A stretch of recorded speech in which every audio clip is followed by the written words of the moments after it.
Hola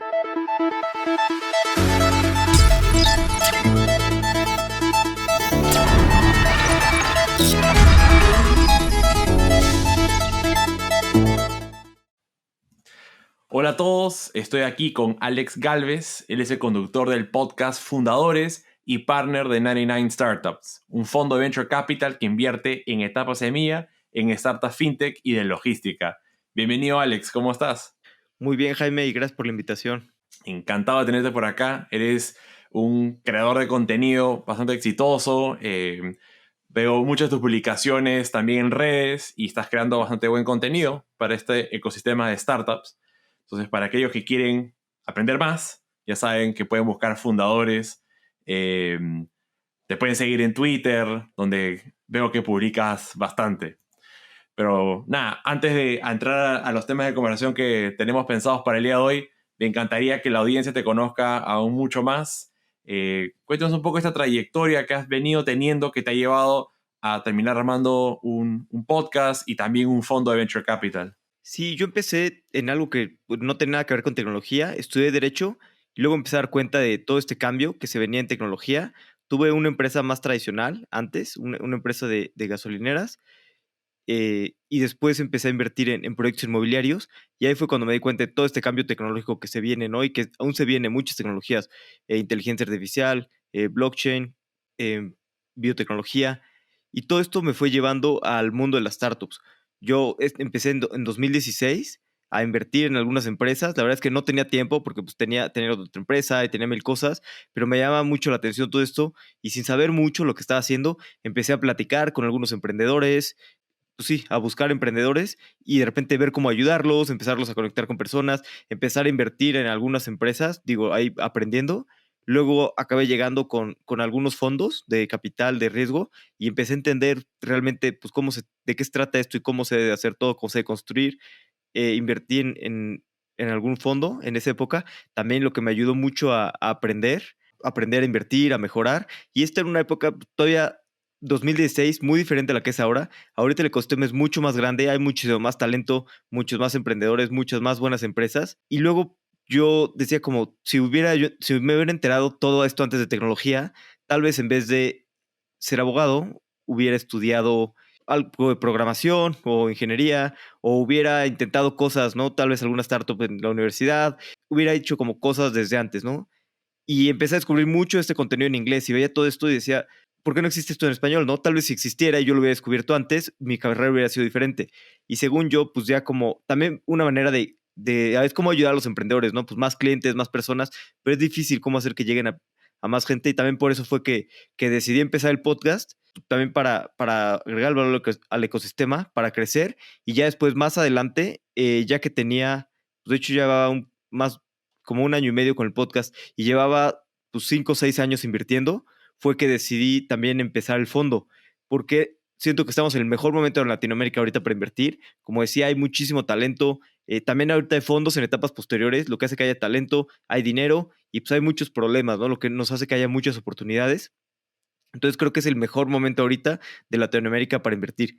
Además, pues yo llevaba tiempo invirtiendo, ya había aprendido muchos errores y había aprendido con mi propio dinero, ¿no? Entonces lo que también me da la confianza de ahora sí conocer y ahora poder aceptar el dinero de otras personas, ¿no? Porque muchos de los que invirtieron en mi fondo, pues al final de cuentas son, digo, algunos emprendedores que conocía, personas que invierten en fondo, pero pues muchos son mis amigos, ¿no? Amigos de otras industrias, gente que lleva años trabajando y generando un patrimonio y se atreven a apostar por lo que estoy haciendo, ¿no? Por el fondo. Quieren aprender de startups, de tecnología, pero no saben cómo entrar. Entonces, una buena manera de entrar es a través de invertir en el fondo. Y fue así como me lancé a hacer el fondo, que, como digo, creo que es el mejor momento de Latinoamérica ahorita para invertir. Hay un talento enorme y va a haber muchísimas oportunidades. Creo que en unos años vamos a voltear a ver y vamos a creer que este momento en Latinoamérica era pues un súper momento, ¿no? Totalmente, ¿no? Y te das cuenta porque cada vez estamos escuchando más de nuevas empresas unicornio, más fondos que están invirtiendo en Latinoamérica, mucho más que están yendo incluso a zonas donde quizás no ha habido suficiente inversión. Veo el caso de, por ejemplo, no sé, pues, el fondo de iThink, que lo hemos entrevistado hace 2 episodios atrás, ¿no? Yendo con Paraguay, Perú, Bolivia, o sea, buscando lugares donde todavía muchos VCs no han explorado, pero que hay talento, como tú dices, ¿no? Y hoy es el mejor momento como para entrar y apostar en ellos. Sí, ya tienen las oportunidades, porque justo es la gran oportunidad en Latinoamérica. En Estados Unidos, digo, es una economía enorme, pero es un mercado tan saturado que a veces construyes algo y construyes una subparte de una parte de la cadena de valor para un segmento de la población, ¿no? En Latinoamérica tienes la oportunidad de crear algo en fintech o algo en servicios de salud o algo que va a afectar al 60, 70% de la población. Entonces, realmente, si logras crear algo grande, puede ser pues, enorme, ¿no? También otra cosa que me llama la atención que decías de los unicornios, ¿no? Hay mucha gente que dice, no, ya están saliendo muchos unicornios y parece que salen de la nada, ¿no? Pero en realidad la mayoría de estas empresas pues, se fundaron hace 4, 5 o 6 años. Entonces, parece que es muy rápido las startups y sí crecen muy rápido, pero llevan mucho, son empresas que llevan mucho tiempo en crear. Por ejemplo, yo ahorita estoy hablando con unas empresas que ahorita no suenan, pero que en 4 o 5 años van a estar sonando mucho, ¿no? O por ejemplo, los fundadores de Clara, que pues, fueron en México y de repente decían, wow, de la nada apareció. Bueno, yo había invertido un año antes de que sacaran el producto. Luego sacaron el producto y empezaron a crecer bastante bien, ¿no? Pero, y además de eso, pues Jerry ya llevaba creo que 4 startups antes, ¿no? Y Diego también era segunda startup. Entonces son emprendedores con experiencia que están capitalizando toda esa experiencia. Entonces cuando muchas veces parece que es de la nada, en realidad son cosas que llevan años en construirse, muchos años en construirse. No, totalmente. O sea, eso, digamos, hasta que te enteres en la prensa de que, mira, apareció la startup tal, en verdad ya tienen todo un trabajo previo y mucho que han tenido que remar para llegar a ese punto. Entonces ahí está el rol, ¿no? Como el tuyo de encontrarlos antes, invertir en esos momentos, y así sucesivamente, ¿no? Entonces, bueno, nada, súper. Ahora, antes de pasar a la siguiente parte de la conversación, más bien me encantaría entender un poco cuál ha sido la tesis de inversión o el motivo por qué escogiste enfocarte en fintech y logística a la hora de invertir. Ha ido cambiando mi tesis de inversión con los años. Yo empecé a invertir más en cosas de consumo y otras cosas. Ahorita creo que son ciclos. Ahorita estoy un poco más hacia B2B. Me gusta mucho fintech, logística y también healthcare. Healthcare creo que todavía es un poquito temprano, pero ya hay cosas interesantes y creo que healthcare está donde estaba fintech hace algunos años. O sea, se está construyendo todo, es difícil, pero muchas de las empresas que están naciendo ahorita en algunos años van a sonar. Lo que me gusta de fintech es de que a pesar de que hay muchas empresas, está muy competido, sigue habiendo muchísimas oportunidades y una ventaja de tocar el dinero es que es mucho más fácil cobrar, ¿no? Es como el value add es muy claro. Si estás tocando el dinero, estás transaccionando, es muy fácil que puedas cobrar. A mí cosas que no me gustan son cosas de, pues, como redes sociales o como cosas que tienes que generar muchos usuarios. O sea, creo que si lo logras puede ser muy grande, pero también es mucho más difícil, ¿no? Hay una persona que alguna vez dijo, sí, para crear un Snapchat o así, millones de usuarios, esta persona era una minoría, ¿no? Pues decía, tienes que ser o un cuate de Harvard, como Mark Zuckerberg, o un cuate de Stanford, como el de Snapchat, ¿no? Decía, a mí nadie me va a dar millones de dólares sin que pueda monetizar, solamente creciendo y que digo, no, luego monetizo.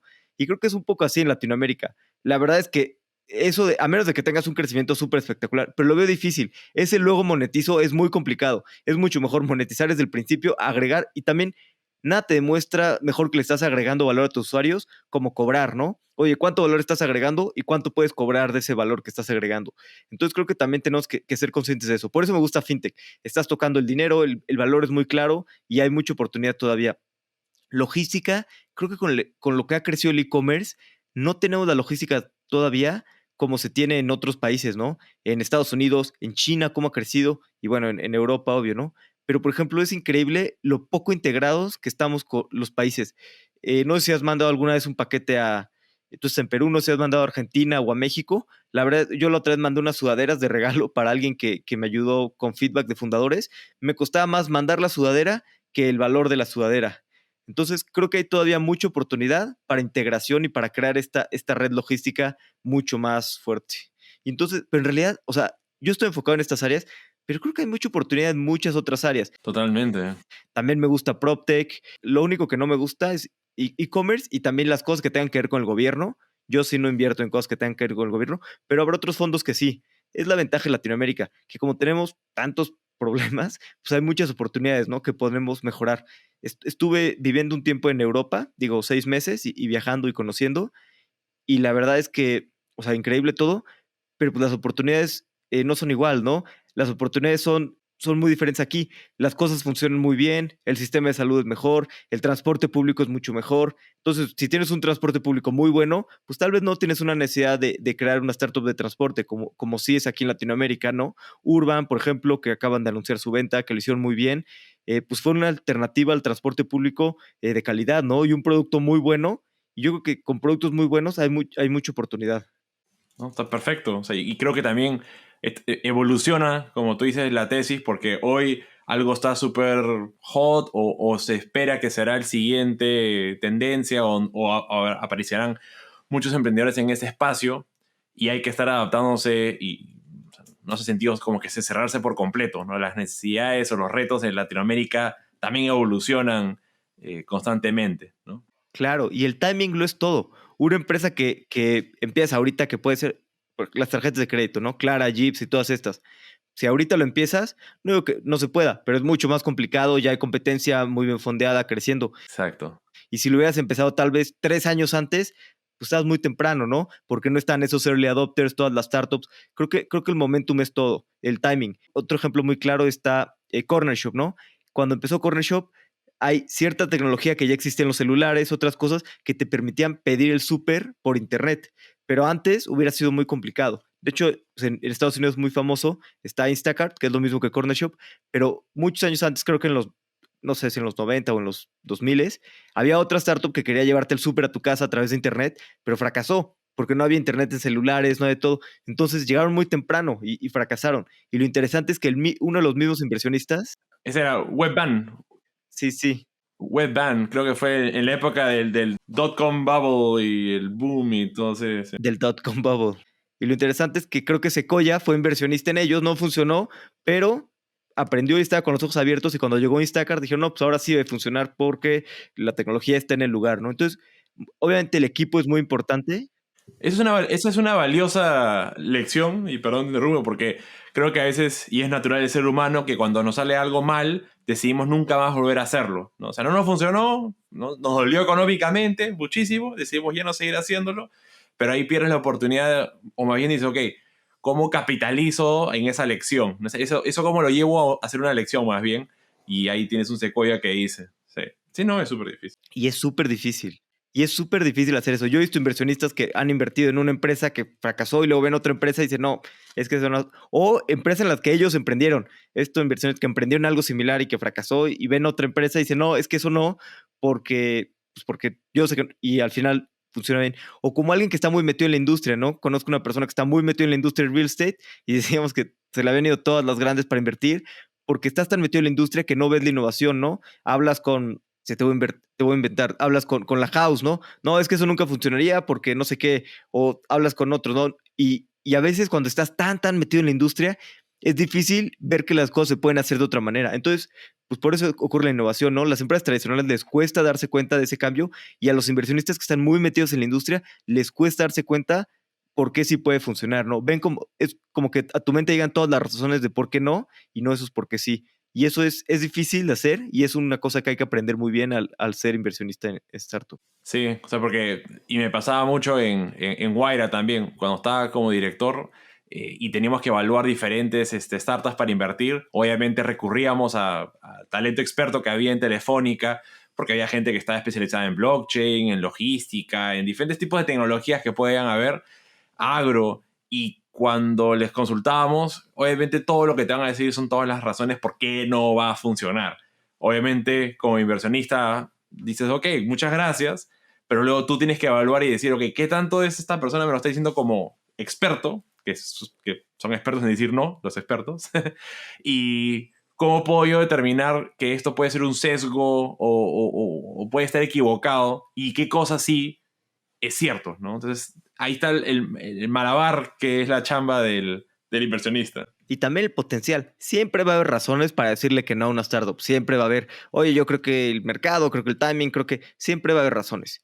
Pero la cosa es que tienes que ver, bueno, si logran pasar esas cosas, es una empresa que puede valer 100 veces o 1000 veces mi inversión, sí o no. Si no, pues bueno, ok, no. Que también te puedes equivocar, ¿no? Pero pues justo eso, ¿no? Si inviertes y te va mal, bueno, pues pierdes tu dinero, ¿no? Pierdes tu dinero una vez, no pasa nada. Pero si inviertes en una que tiene el potencial y te va bien, pues puede ser 100, 200, 500 veces tu capital. Que justo la mayoría, bueno, todos los fondos, sus mayores errores no son en invertir en una y me fue mal, sino es esas que no invertiste y crecieron muchísimo, cuánto significa para tus números, ¿no? Entonces, más que los errores de invertir, los errores más grandes son los de no invertir. El famoso antiportafolio, ¿no? O sea, todas las que dejé pasar y resultaron ser súper exitosas, yo creo que eso ayuda también a entrenar el músculo inversor. Sí, y a mantener la humildad. Exactamente, eso también ayuda un montón. Creo que hace falta bastante en la industria. Bueno, vamos a hacer una pequeña pausa y regresamos nuevamente con Alex. Ya venimos. Hola comunidad, si estás buscando levantar capital y aún no sabes cómo hacerlo bien, tengo un curso que te va a enseñar a cómo levantar capital de inversionistas de Venture Capital de habla hispana. Cómo levantarcapital.com te enseñará cómo piensan los VCs, también a cómo preparar un buen flujo de caja y los conceptos fundamentales como SAFE, Data Room, Pitch, entre otros más, que van a salir en las reuniones con los inversionistas. Es tu oportunidad y responsabilidad de hacer una buena primera impresión. Por eso, utiliza el código Jaime en comolevantarcapital.com y obtendrás 20% de descuento para aprender todo lo que necesitas para que tu próxima reunión con un inversionista sea exitosa. Estamos de vuelta con Alex y en esta oportunidad me gustaría... hay un montón de temas que me encantaría conversar contigo, pero vamos quizás con uno que siempre se escucha, se habla, que es creación de ecosistemas, ¿no? Y este concepto de cómo ampliamos, cómo hacemos que el ecosistema sea más maduro. Tú cuando escuchas eso, ¿no? Un ecosistema maduro, ¿qué significa para ti? Para mí, pues lo más importante son los emprendedores, ¿no? Son realmente los que pueden ser líderes del ecosistema. Muchas veces el gobierno quiere como ayudar en eso y está bien que ayuden, pero la verdad es que los intereses no son los mismos, porque ellos no piensan a largo plazo, están pensando en cómo lograrlo antes del siguiente sexenio, son muy lentos. Para mí el ecosistema tiene que venir de los emprendedores para los emprendedores. Claro que los inversionistas podemos ayudar, los creadores de contenido podemos ayudar, y todo esto ayuda, ¿no? Creo que somos muchas personas aportando nuestro granito de arena y todos aportando un poquito, pero lo esencial son los emprendedores. Lo que más importa es que tengamos emprendimientos exitosos para que de ahí puedan salir la nueva generación de emprendedores y así sucesivamente. O sea, digamos que eh, un ecosistema saludable o bueno es uno que han habido emprendedores exitosos, estos después terminan ayudando a la nueva generación y cada vez se va ampliando el número de empresas que se lanzan.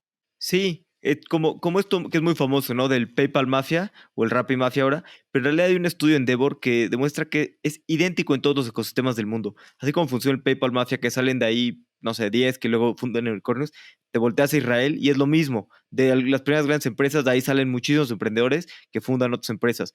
Em, en cualquier ecosistema maduro, ¿no? Silicon Valley, Israel, bueno, Berlín, Boston, cualquier lugar, y Latinoamérica para allá va, ¿no? Es lo mismo. Entonces, creo que esa es la única manera, que de los emprendedores exitosos, trabajadores de ahí se animen a crear nuevos emprendimientos y también, digo, con los conocimientos, aprendizajes y mentoría, ¿no? De otros emprendedores, otros ejecutivos. Y creo que esa es la única manera y es la manera en la que se está dando en Latinoamérica. Y bueno, obviamente también necesitas, o sea, es el principal, pero necesitas más ingredientes, ¿no? Que haya inversión, que haya empresas que sean que prueben los productos, que sean early adopters y todo ese tipo de cosas. Claro. Entonces ahí en temas de inversión, por ejemplo, ¿no? O sea, estamos, o sea, un poco lo que hemos conversado más temprano, se está viendo que hay un incremento de inversión, especialmente, incluso hasta en ecosistemas que están más emergentes que otros, ¿no? El tema de empresas como early adopters, ¿cuál es tu sensación en este momento de ellas? ¿Hay más? Yo creo que hay más, yo creo que están abiertos. Sobre todo la pandemia ayudó mucho a que las empresas, sobre todo en Latinoamérica, se estén dando cuenta de que no están innovando, de que se están quedando atrás, de que es un mundo cada vez más global. Entonces, muchas empresas ahora están abiertos, ¿no? A trabajar con Start. Y también hay muchas personas que ahora les ayudan, ¿no? Estos programas de aceleración, corporativos, tipo de cosas, y ya hay más empresas que están dispuestas a trabajar con startups en etapa temprana, a probar sus productos y también ayudarlas, ¿no? Creo que la pandemia ayudó mucho en eso y cada vez hay más. También ahora hay muchos, simplemente lo vemos en que hay muchos grandes corporativos aquí en México, están haciendo sus venture capital arms o lo que sea, ¿no? Bimbo, Cemex, FEMSA, todos están, digo, no necesitan, pero invierten en empresas ahora más para aprender de la innovación y para participar de esta disrupción que más que realmente por los retornos, ¿no? Pero ya que tengan esas iniciativas de Corporate Venture Capital, es una cosa muy clara, ¿no? De que en realidad están enfocados por invertir más en tecnología. Y digo, las grandes empresas están muy bien, pero sobre todo también las empresas medianas, ¿no? O chicas. En Latinoamérica y no sin el mundo, la mayoría de las empresas son empresas familiares y lo que está pasando mucho es también esta transición, no sé si es transición o cómo llamarla, de capital, ¿no? Están los fundadores, los abuelos o quien sea, que tal vez ya son personas de 60, 70 años, que les hablas de tecnología y te dicen, no, ¿sabes qué?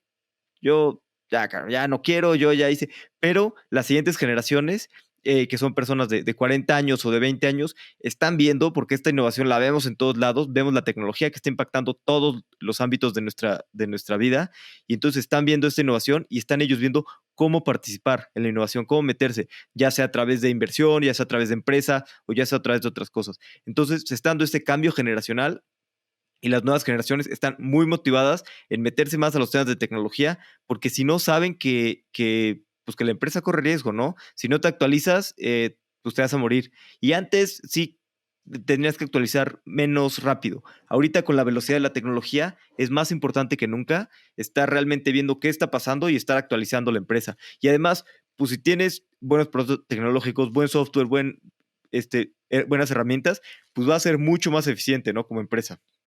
¿No? Y a tu punto de las nuevas generaciones, sí me ha pasado que converso con muchos emprendedores jóvenes que más bien ellos lo que están haciendo es, como tienen todo ya sea el padre que tenga la empresa o es CEO de una empresa, tienen este conocimiento de la industria, del negocio, y dicen, ok, o sea, yo no quiero entrar a tomar el rol de ser el gerente general de la empresa de la familia o aspirar a ser también el gerente general de esta gran empresa, igual que mi padre, sino dicen, no, todo este conocimiento de industria yo veo que lo puedo volver en un emprendimiento, una startup digital con capacidad de escalar. Entonces hay mucho interés en las nuevas generaciones de ser startup founder. Sí, totalmente. Y además es lógico, ¿no? Porque ya las generaciones más grandes, pues no tienen cada vez más difícil aprender cosas nuevas y tal vez ya no tienen la motivación, las ganas. El otro día estaba hablando con unos inversionistas del fondo y era una persona grande y su hijo, ¿no? Y justo la persona grande dijo, no, pues estábamos hablando de construcción. Me decía, no, es que estos proyectos a 10 años, la verdad es que yo dije, uy, no, pues no te va a gustar lo que te voy a pichar, ¿no? Y ya acabé hablando del fondo y sí me dijo que no, yo a 10 años, pues ya, o sea, yo ya no me quiero entrar a proyectos a largo plazo porque pues ya veo, yo lo que quiero es ya gastar, disfrutar más mi vida. Dijo, y está muy bien, pero pues yo decía, no es para mí. Pero por el otro lado su hijo decía, no, pues sí, queremos entrar más en temas de tecnología. Y entonces sí invirtió en el fondo, pero pues por el hijo, ¿no? Que era el que estaba impulsando a que entraran. Así es. Y más bien el papá era como, bueno, pues tú decide, tú ya eres el que te toca decidir.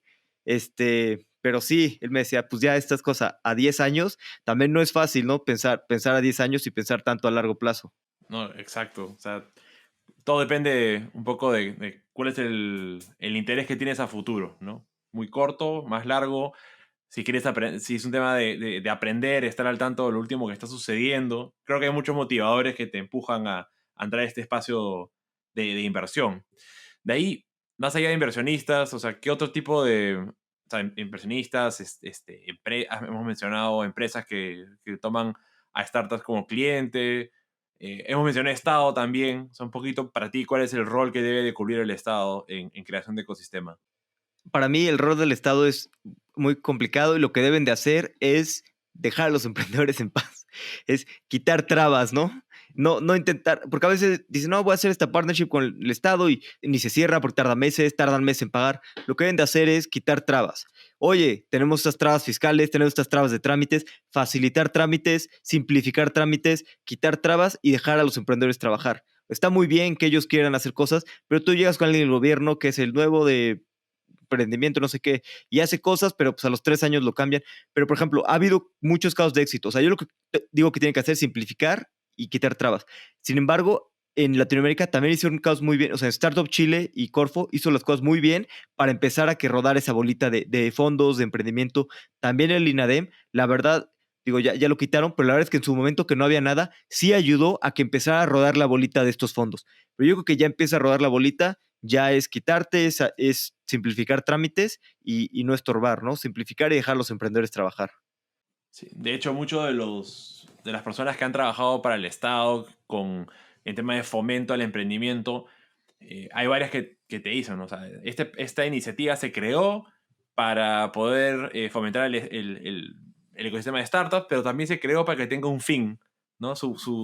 Cuando lleguemos a este punto es que ya podemos desaparecer la iniciativa, pero después te das cuenta en el tiempo de que siguen. Y yo no creo que no es porque no hayan cumplido eso, sino que de repente ven de cómo seguir extendiendo en la vida o cómo consideran de que hay más que pueden aportar. Quizás no es necesario, pero se da. Más allá del Estado, o sea, ¿qué otro actor consideras que también influye en formación de ecosistemas? Digo, también pues todos los creadores de contenido, sobre todo funcionan en darle visibilidad, ¿no? Al ecosistema, darle visibilidad. Y también todo este tipo de eventos y todo este tipo de cosas, lo que hace es que se le dé más visibilidad a gente y que más gente conozca, porque a veces es raro, ¿no? Es algo nuevo, es algo que muchas personas no conocen, no saben cómo entrar. Digo, no digo que los eventos sean muy útiles, pero pues yo sí, cuando no sabía nada, pues fui a eventos y a ver con quién platicaba y a ver a quién conocía. Y digo, no fue lo más eficiente, pero fue un poquito eficiente y logré conocer a 2 que 3 personas que me ayudaron a aprender mucho más, que me ayudaron a guiarme, que me fueron mentoreando. Entonces creo que eso sobre todo ayuda a darle visibilidad al ecosistema y que más personas se animen, ¿no? Oye, ¿qué es esto de startups? Oye, quiero trabajar. ¿Cómo meto a trabajar una startup? Y un poquito es darle más visibilidad, pero pues eso sí, o sea, ayuda y suma esos granos de arena, pero es secundario, ¿no? Lo importante, a final de cuentas, es los emprendedores, los que crean startups y los que resuelven problemas a los clientes, ¿no? No hay una manera de tener un impacto más claro que una startup que le esté resolviendo el problema a las personas. Totalmente. O sea, al final del día eso es, ¿no? O sea, lo que quieres es eh, eh, resolver un tipo de problema o aprovechar un tipo de oportunidad y es por eso que se dan las startups. O sea, no se crean para poder simplemente levantar capital y aparecer en medios o en podcasts, sino es porque realmente están haciendo algo. Y efectivamente, un poquito el rol de creador de contenido es, en una parte, darle esa visibilidad a aquellas personas que están realmente cumpliendo ese rol, pero también el de fomentar, el de motivar a que se lancen más personas. O sea, hay veces que lo único que necesitas es ese último empujón, ya sea que estés en la universidad o en un corporativo al escuchar casos de otros emprendedores, te motivas a dar ese salto. Yo te puedo decir que por lo menos el tema de asistir a eventos o escuchar podcasts, todo depende en el stage en el que estás, en el momento que estás, porque al inicio, cuando no tenía idea de qué cosa quería hacer, ir a eventos ayuda un poco a aprender, a conectar con otros. Pero ya cuando estás emprendiendo y estás con cosas que tienes que hacer y ya levantado capital, más bien ir a eventos es mucha distracción, a menos que estés yendo, porque no, tú sabes que un VC en particular va a estar ahí y para eso voy. Sí, también hay que ser cuidadoso con los eventos. Hay muchos emprendedores que se enamoran de eso, ¿no? De la atención y de salir en revistas y salir en podcast y ese tipo de cosas, ¿no? Que sí te suman valor, depende, ¿no? Si es de una manera que estás creciendo usuarios, estás sumando valor a la empresa, sí, pero hay muchos que no están teniendo las ventas y es como, oye, necesitas concentrarte en mejorar tu producto antes de estar perdiendo el tiempo en este tipo de eventos, ¿no? Y a veces es difícil, ¿no? Enamorarte. Me acuerdo una vez un emprendedor muy famoso que era joven, estaba hablando con un inversionista suyo y estábamos hablando que lo invitó el presidente, ¿no? Y ya fue ahí en México con el presidente y estaba hablando yo con el inversionista y me decía, pues para mí eso es una pérdida de tiempo, o sea, pierdes un día y es una pérdida de tiempo.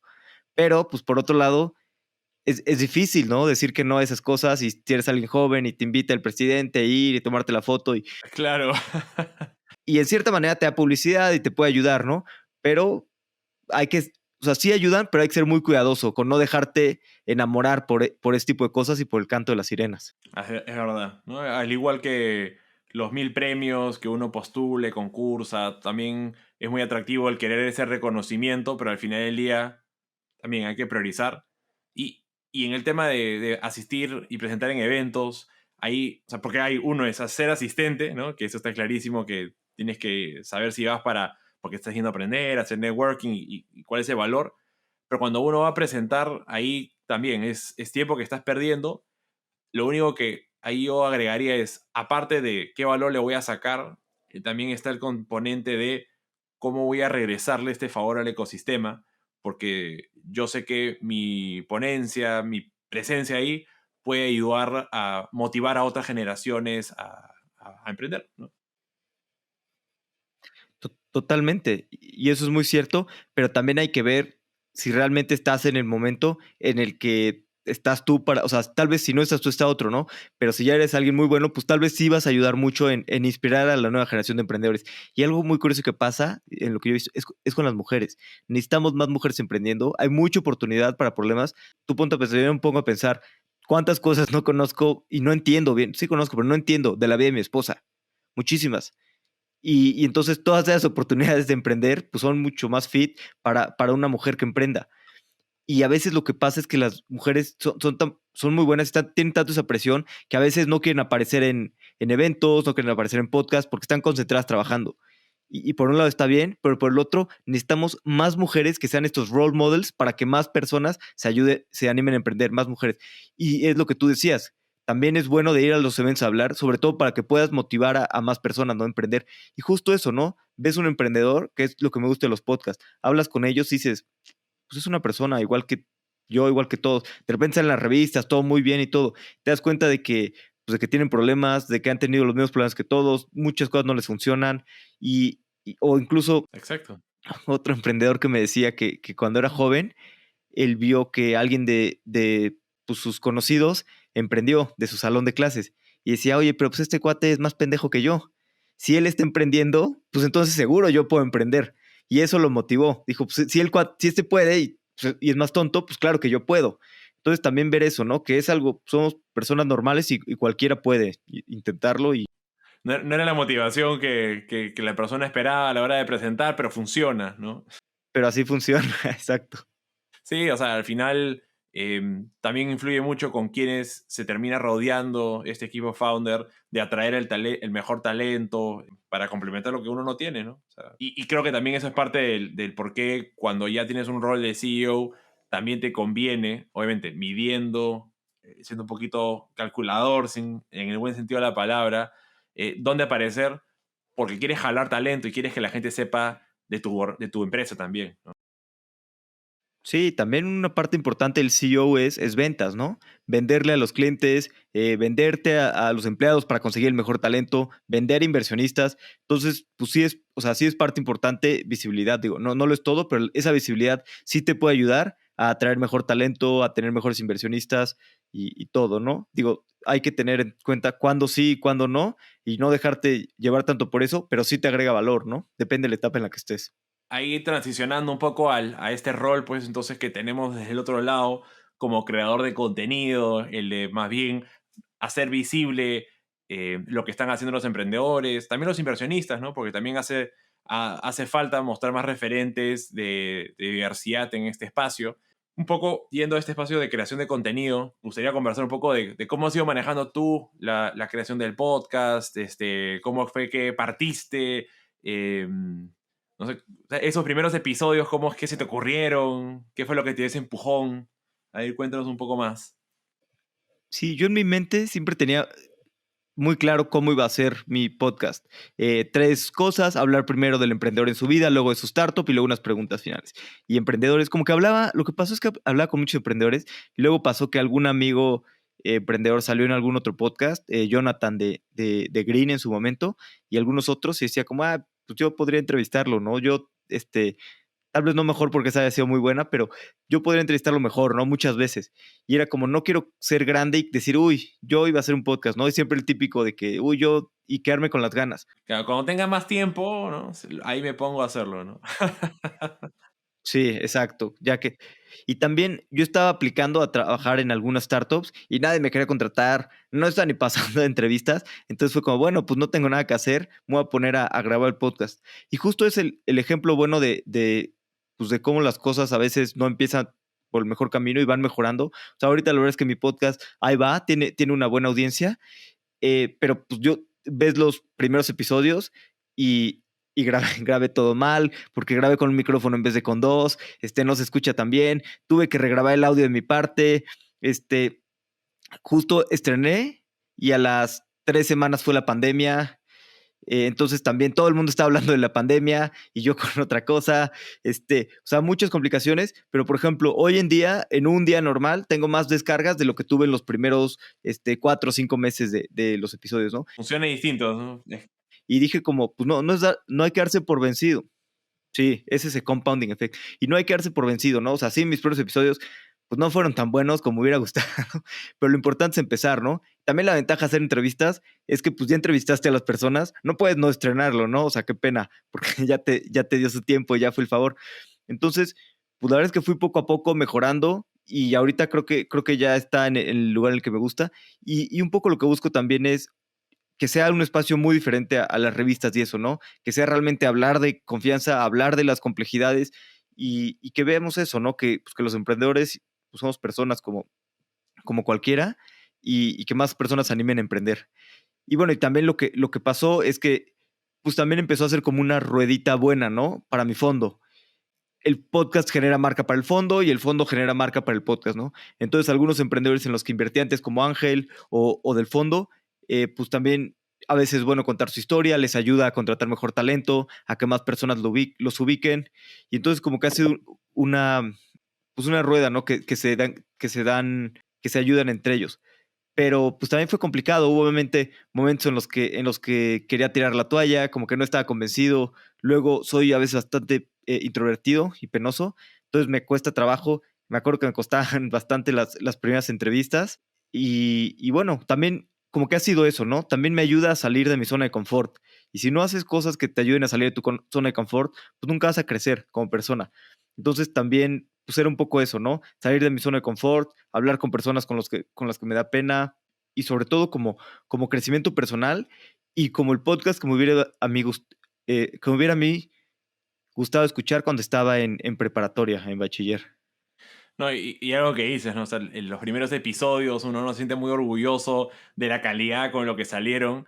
Nadie, creo que, o sea, a menos que estés megafondeado por alguna organización que te puede poner todo perfecto desde el día uno, la única otra manera de salir perfecto es saliendo tarde. Y la verdad es que a esto se va igual que una startup, ¿no? O sea, si no estás avergonzado de tu producto, entonces es que has salido muy tarde. A mí me pasó exactamente lo mismo. Los dos primeros episodios los grabé justo semanas previas a la pandemia. Traté de ir lo más profesional posible. Entonces conseguí no una cámara, conseguí dos, tres cámaras, las monté todas. A lo mucho podía conseguir dos micrófonos, pero éramos tres personas. La verdad es que el contenido del primer episodio fue espectacular, pero toda la experiencia de grabar fue fatal. O sea, no funcionaron las cámaras, grabaron partes, se apagaban, el audio por momentos se escuchaba un poquito lejano. El igual lo editamos, publicamos y ahí dije, ¿sabes qué? Solo te voy a dedicarme a hacer audio. Esto de video no funciona hasta que encuentre otra manera de hacerlo, ¿no? Y créeme que hasta hace poco recién me he animado a grabar video por no querer agregarle complejidad, pero dije, vamos a salir un poco de la zona de confort también. Sí, y es mejor concentrarte en pocas cosas y hacerlo bien. A mí me pasó que grabé 10 y después me di cuenta que no había grabado bien el audio. Porque como que a veces ya hice el grabación y de que, ok, pues me salió bien, ya no me dio tanta pena. Entonces, pues está en el siguiente paso de volver a grabar. Cuando, como que yo creo que me da miedo pasar al siguiente paso. Bueno, a ver, edita y publica. No, no, como que ya estoy grabando bien. Y de repente ya que me doy cuenta, puta, pues ya llevaba 10. Pero pues bueno, ni modo, ¿no? También otra cosa que me ha ayudado es aprender también pues las cosas sencillas y experimentos, ¿no? Oye, si quiero hacer experimentos de growth, quiero hacer experimentos de anuncios en Facebook, en TikTok, en lo que sea, quiero pues, hacer lo que sea, ¿no? Pues ahí puedo con mi mismo podcast hacer experimentos, ¿no? Oye, quiero aprender SEO. Ah, ok, pues me pongo a leer y me pongo a aplicar, ¿no? Entonces también es como una cosa que tengo para poder aplicar mis aprendizajes. Digo, no digo que todo salga bien, pero cada vez que quiero aprender algo nuevo, pues tengo dónde aplicarlo al momento. Exacto. Y al inicio, y no sé si es que se mantiene igual, pero ¿cómo hacías para escoger invitados o el tema? ¿Cómo funciona ahí tu proceso? Sí, pues al principio, lo que hice al principio fue hacer una mezcla entre personas que conociera y personas que no conociera, porque dije, si mi capacidad solamente me da para traer personas que conozco, pues entonces esto no es escalable. Entonces yo desde el principio dije, algunos que conozco y otros que no conozca. Y más o menos lo he mantenido así, un poquito personas, ahora son personas que quiero conocer y que me parece buena su historia, y algunas personas que conozco, ¿no? Y que sé que es buena su historia, o personas con las que, sí, sobre todo que sé que es buena su historia. Pero siempre desde el principio pensé esto muy bien, traer a desconocidos para lograr que sea escalable. Y un poquito también, pues yo hago mucho cold calling y cold emailing, y luego también a veces pues me llegan personas que conozco, personas recomendadas. También otra cosa es, pues como tú sabes bien, hay que aprender a decir que no, ¿no? También mucha gente te escribe, oye, yo quiero aparecer, o sea, sí, pero pues lo más importante es la audiencia, ¿no? Como una startup, lo más importante es los usuarios. No puedes por sacar algo fácil, porque me cuesta trabajo conseguir invitados, no es cansado, más que me cueste trabajo, me cansa el proceso, Ujú, no sé, te entiendo totalmente. pero pues creo que lo más importante es la audiencia, ¿no? Y tienes que sacar contenido ideal para la audiencia. Ahorita he estado un poquito buscando eso, ¿no? Buscando pues, las buenas historias y sobre todo, sabes que también a veces historias que no se han contado, porque hay historias muy buenas, pero pues, tales que ya se han contado mucho. Buscar eso, ¿no? Y también buscar diversidad. Obviamente está muy bien los founders de unicornios y todo este tipo de cosas, pero ¿por qué no una persona que está empezando, ¿no? Y que va tal vez por su segunda, tercera startup? Hace poquito tuve a Víctor Cortés, que está empezando su nueva startup y hablamos muy bien, ¿no? Fue una conversión muy buena, un contenido de calidad. Entonces, creo que eso, ¿no? Buscar también variedad para que también las personas se identifiquen, ¿no? Todos nos identifiquemos. Yo no tengo maestría en ningún lugar ni nada. Y luego, a veces pasa mucho eso. Muchos emprendedores tienen maestrías en Estados Unidos y hay gente que me escribe, oye, está muy bien y todo, pero pues yo no me identifico con eso, ¿no? Con una maestría en Estados Unidos. Entonces, tener pues, las personas que se identifican con eso y también emprendedores, pues que han tenido otros caminos, ¿no?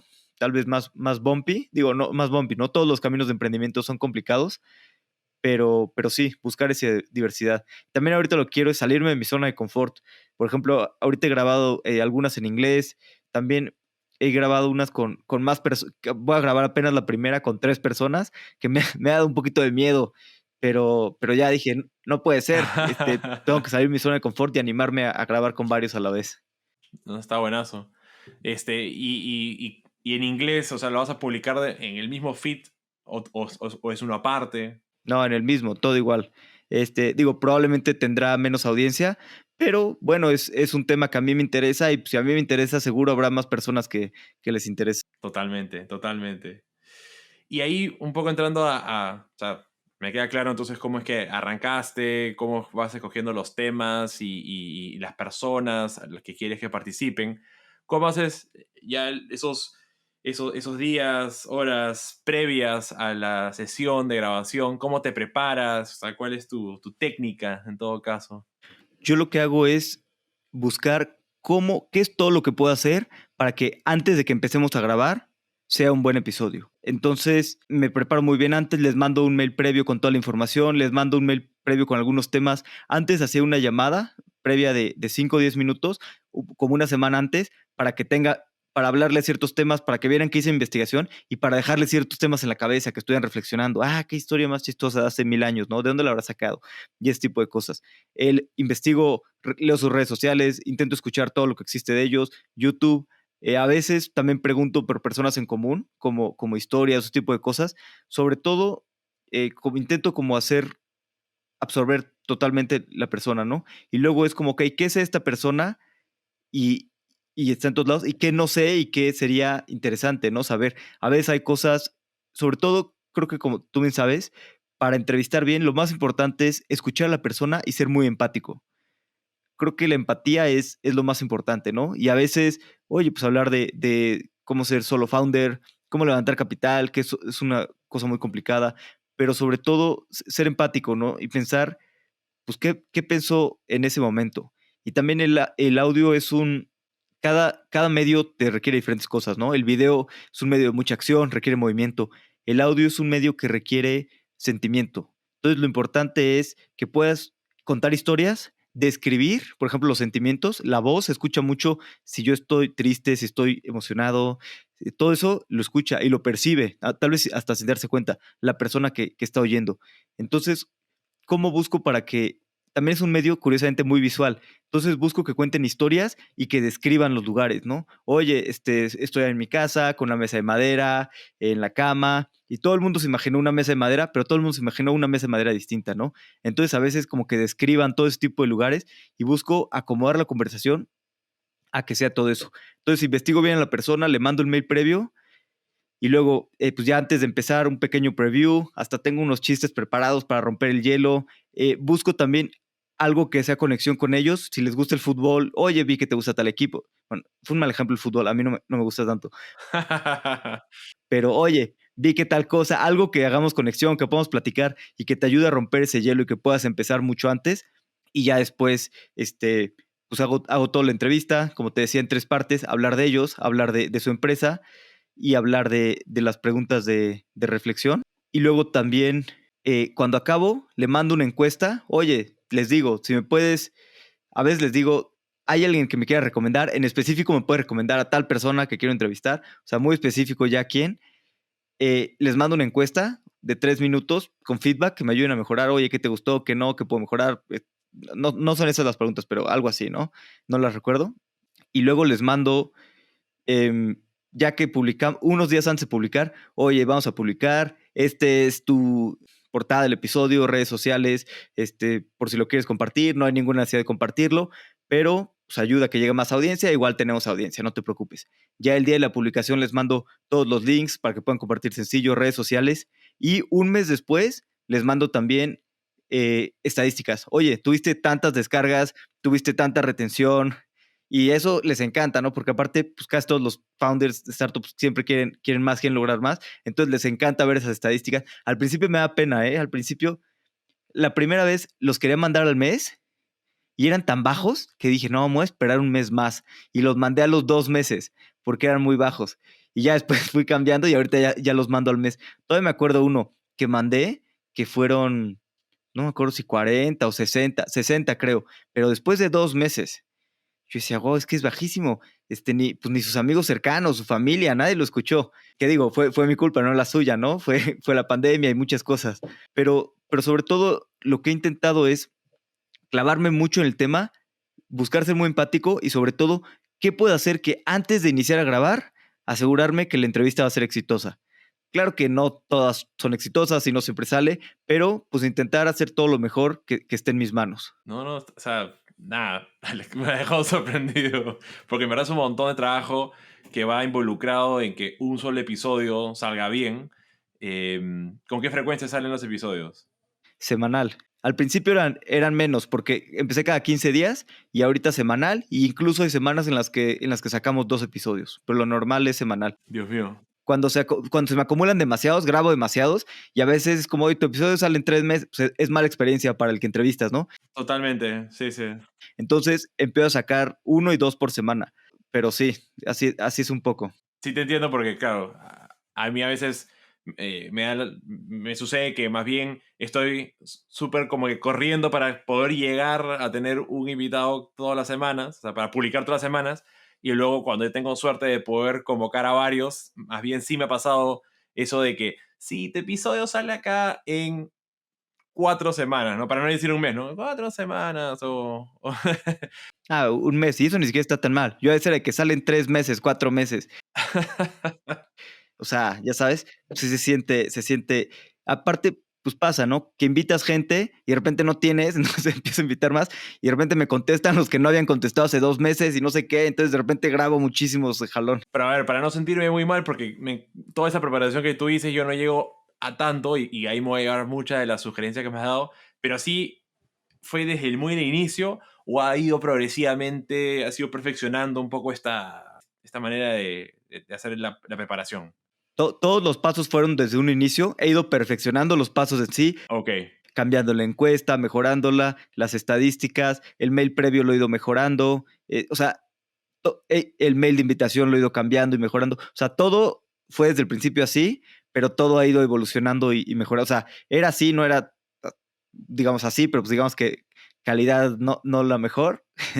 Ahorita ya estamos bien, aunque todavía se puede seguir mejorando, ¿no? Ya me acordé, hace muchísimo me hicieron una entrevista que fue un artículo escrito y al final me mandaron como el reach de lo que había llegado y me voló la cabeza. Fue como, no, que, o sea, que aparte X me mandaron un correo y decía, creemos que como 10,000. Hasta yo creo que no tenían tanto sentido los números. Entonces me encantó eso y sentí el sentimiento. Y de ahí saqué eso de mandarle siempre las estadísticas desde el principio pues a todos los que participan. No, me gusta, me gusta. Muchos no me contestan la encuesta, ¿eh? No creas que todos me contestan. Algunos sí. Y también les digo al final del episodio, oye, te voy a mandar una encuesta, contéstala. Perfecto. Bueno, Alex, te voy a mandar una encuesta al final del episodio. Es- Venga, buenísimo. No, yo encantado, ¿eh? Bueno, tengo que primero crearla y después te voy a pasar la encuesta. Pero nada, y para continuar con el tema del podcast y esta evolución que ha venido teniendo, también o sea, mencionaste más temprano este crecimiento en descargas, ¿no? O sea, que creo que es, después de monetización, otra de las cosas que más nos persigue como creador de contenido es ver de que estás creciendo y que no estás estancado, ¿no? Que es algo que me asusta. Pero tu evolución, cómo ha sido y más bien, ¿a qué le atribuyes este crecimiento? Yo creo que los podcasts son como el ahorro. El compounding interest es lo más importante. Por ejemplo, de mí todos los episodios tienen nuevas descargas. Y es interesante que de repente se me acerca alguien y me dice, oye, acabo de escuchar tu entrevista con Pamela Valdés, está buenísima. La acaban de escuchar hace una semana y es algo que yo saqué hace 2 años. O otro tipo de cosas, oye, acabo de escuchar tal. A que se mantiene vigente a pesar del tiempo, ¿no? Sí, como es contenido evergreen, no son noticias, no eso, se mantiene vigente. Y creo que entonces alguien nuevo que llega, alguien que le encanta el podcast empieza a descubrir y muchos más dicen que empiezan desde los primeros y yo que no escuches esos. Y empiezan a ir como escuchando todos y hasta les gusta ver como la progresión de que voy mejorando. Pero es muy interesante eso que mencionas de las estadísticas. Yo sí admito que las reviso, pero es lo peor. Lo mejor es generar contenido de calidad y que no te importen los números, que no te importen las estadísticas. Incluso ahorita llevo un par de meses que me he mantenido flat. Y digo, tengo un muy buen número de descargas, pero he mantenido flat. Me ha costado como romper ese techo. Y no sé por qué es, pero después me puse a pensar y dije, creo que lo que me está pasando es que me estoy obsesionando con los números y con que no he crecido. Y con lo que me debo obsesionar es con crear el mejor contenido, crear las mejores entrevistas. Si te obsesionas con el contenido y con las mejores entrevistas, todo en el largo plazo pues va a seguir creciendo y demás. Entonces creo que el crecimiento, claro, se pueden hacer cosas y está muy bien. Creo que es muy poco a poquito. Es como un frasco, tal vez digo, de arena. Y puedes hacer cosas para que lleguen nuevos escuchas, pero son cosas que van a aportar un poquito de granitos de aquí y no hay una cosa secreta, sobre todo en los podcasts, para que crezcas mucho. Como que son cosas, diferentes técnicas de crecimiento que van aportando granitos de arena. Tal vez buen contenido en Twitter, aparecer en otros podcasts, tal vez, no sé, hacer eventos, pero todos son cosas que van aportando y en realidad lo que va a hacer que sea muy bueno es hacer increíble contenido. Yo creo que los que tienes que son muy buenos episodios, la gente los escucha y los comparte, ¿no? Probablemente yo ahorita tengo episodios que viejos que la gente los escucha y los comparte. Digo, justo, no sé, me llega cierto número de followers en Spotify, ¿no? No importa el número, tú tendrás también. Y yo siempre me pregunto como, ¿y de dónde salen esos, lo que sea, ¿no? 10, 20, 50 nuevos que llegan cada día, ¿no? ¿De dónde sale esa gente? Porque son nuevos, son personas que te escucha y dice, me gusta, lo voy a seguir. Y no tienes idea, pues porque no hay tampoco una manera tan fácil de traquearla, no sabes bien el perfil, o sea, Spotify a lo mucho te da edades, locaciones, género, dispositivo, pero Sí, es muy difícil de medir. Y luego buscas las estadísticas en una página, en Chartable, en tu host, y todas salen diferentes, nunca sabes. Pero yo creo que justo es una trampa fijarse en los números y el crecimiento. Claro que es bueno y vale la pena. Y también hay que ver, pues, qué está funcionando y qué no. Pero lo importante, pero tú sabes, cuando es una súper entrevista y creas algo increíble, tú sabes que está bueno, ¿no? Hasta sabes que lo vas a sacar y sabes que la gente lo va a compartir. Entonces, creo que lo más importante es no fijarse en los números, crear un súper buen contenido y pensar en el largo plazo, ¿no? Hay personas que dicen, no, yo quiero y en 6 meses estar creciendo tanto. Yo digo, mira, yo cuando empecé mi podcast puse 3 objetivos que quería lograr. Así me lo saqué de la manga. Creo que era el episodio 20, al episodio 50 y al episodio 200, ¿no? Que ni siquiera he llegado, pero eran ciertos números que quería poner y dije, bueno, lo voy a hacer y después de 3 años empiezo a ver cómo monetizar. Yo desde el principio, no sé dónde leí, que era muy todo a largo plazo. Dije, pues después de 3 años me preocupo por monetizar y me preocupo por hacer todo. Entonces realmente, Eso es un poco lo que dice Gary Vee, pues, ¿no? De que primero crea una comunidad, ¿no? Entrega valor, y ya más adelante vendrá ese tema de la monetización. sí, además también monetizar o lo que sea es trabajo y hay que dedicarle trabajos a todo. Entonces solo te puedes concentrar en pocas cosas a la vez. Y más al principio que todavía estás aprendiendo y no sabes bien. Entonces lo mejor, yo creo que mientras, y aparte si también el número, no importa, son 20,000, 10,000, 1000 descargas, pues son, en mi primaria éramos como 1000 personas más o menos. Y siempre me pongo a pensar y digo como, wow, son tantas veces mi primaria, ¿no? Los que me escucharon este mes. Como que es mi métrica de compararlo. Pero pues, ¿qué importa si son 300, 500? Son realmente 500 personas que te están escuchando y que si les encanta lo que escuchas, pues de esas 500, pues son súper valioso, ¿no? O sea, o si son 50, pero 50 que aman tu contenido, que realmente lo aman, pues es súper valioso, ¿no? Entonces, creo que no hay, en podcast sobre todo, no hay una fórmula mágica para crecer. Todo es poco a poco y que sea un contenido increíble y cosas buenas sucederán en largo plazo. Sí, porque también tratar de enfocarse mucho en compararse con otros. Yo puedo ver el tuyo y decir, uy, tú eres X veces más que yo, pero claro, tú después volteas y dices, ay, sí, pero este otro que yo escucho es X veces más, y luego el otro voltea y dice, ay, pero yo escucho a Gary Vee y él es X veces más, pero luego yo volteo y Rogan, ¿no? O sea, siempre va a haber uno más, yo creo que al final comparto lo que dices, y es, si uno disfrutas de esto, en buena hora, pero también está en tratar de mejorar la calidad del producto, la gente le va a gustar y lo va a compartir. Pero también lo otro que me llevo de lo que dices es más en el tema de enfocarse, ¿no? O sea, tratar de hacer una cosa y hacerla bien.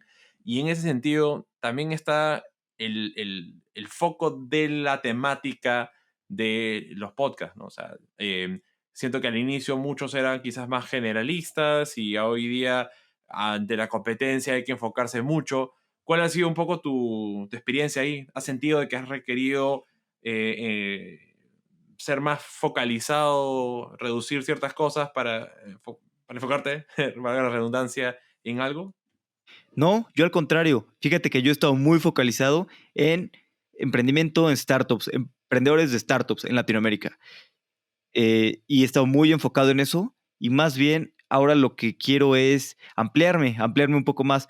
Justo el miércoles voy a sacar uno que es emprendimiento, pero no en una startup, de otra persona que está haciendo una empresa súper interesante y muy chingona. Y no sé, tengo unos conocidos que sacaron una empresa pública aquí en México, que no es una startup, pero son fundadores, son de una empresa pública. Entonces, más bien, lo que yo he buscado, o sea, yo empecé muy nicho y lo mismo siempre, y ahora lo que estoy buscando hacer es ampliarme. Ok, ahora vamos a otro tipo de emprendedores e irme ampliando poco a poco. Pero desde el principio mi idea sí fue nicho, nicho, nicho, y ya que crezcas, ya te empiezas a ampliar más. Claro, que eso es, que creo que es eso, a mí en mi caso ha sido al revés, o no al revés, sino es que yo sí he ido un poco por, bueno, me interesa la innovación, me gusta la tecnología, me gustan las startups, pues vamos tocando la puerta a las personas que a mí me gustaría tener una conversación y compartimos, hay que compartirla con el ecosistema. Pero nunca fue como que, ok, solamente voy a entrevistar startups o founders de la TAM, y por ende te das cuenta de que el nombre también es un poquito más generalista, ¿no? Innovación sin barreras.